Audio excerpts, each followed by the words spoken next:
Pinigų sargas. Gyveno beturtis vaikinas, kurio tėvai buvo mirę. Labai sunkiai jis vertėsi. Niekas nenorėjo jo už berną samdyti, nes atrodė silpnas, mažai jėgų turintis. Nežinodamas, kaip gyventi, jis patraukė keliu, tikėdamasis kur nors susirasti darbo. Kiek paėjęs mišku sutiko gražiai pasirėdžiusi ponaitį. Kur eini, vaikine? Klausė ponaitis. Einu darbo ieškoti, tik niekur nerandu. Eik su manim, sako ponaitis, duosiu tau darbo. Nusivedė jį į miško tankumyną ir parodė supiltą aukso krūvą.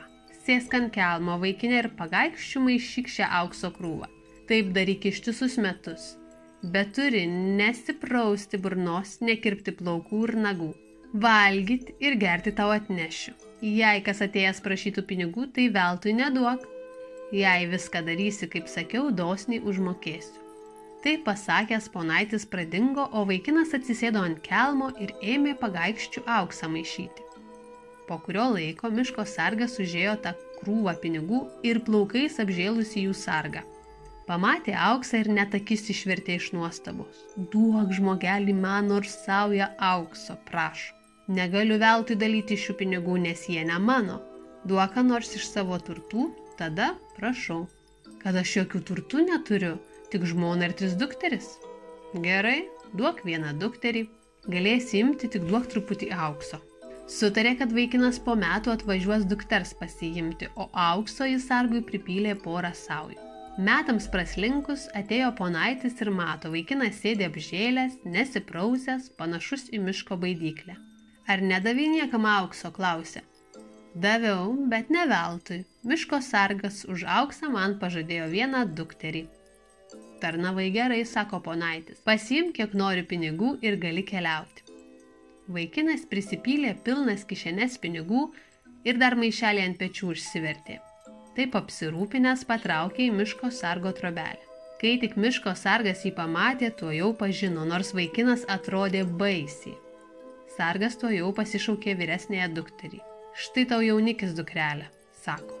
Bet duktė ėmė šaukti, kad jį geriau pasikars, bet už tokio baidyklės neis. Trenkė durim ir pabėgo. Tada sargas pašaukė antrąją. Ką? Už šito baidyklės? Geriau nusiskandinsiu, suriko duktė ir išbėgus pasislėpė kluone. Tada tėvas pašaukė jauniausią dukterį. Jie apžiūrėjo jaunikį iš visų pusių, pakraipė galvą ir sako. Vaikinas dailus, tik labai apsileidęs. Jeigu tėtė prižadėjo, eisiu už jo.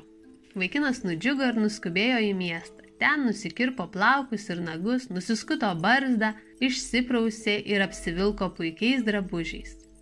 Nusipirko karietą su žirgais ir būrio tarnų lydimas vėl atvažiavo pas miško sargą. Vyresnės seserys labai supyko ant savęs, kad atstūmė tokį puikų jaunikį, spruko iš trobos ir kažkur pradingo.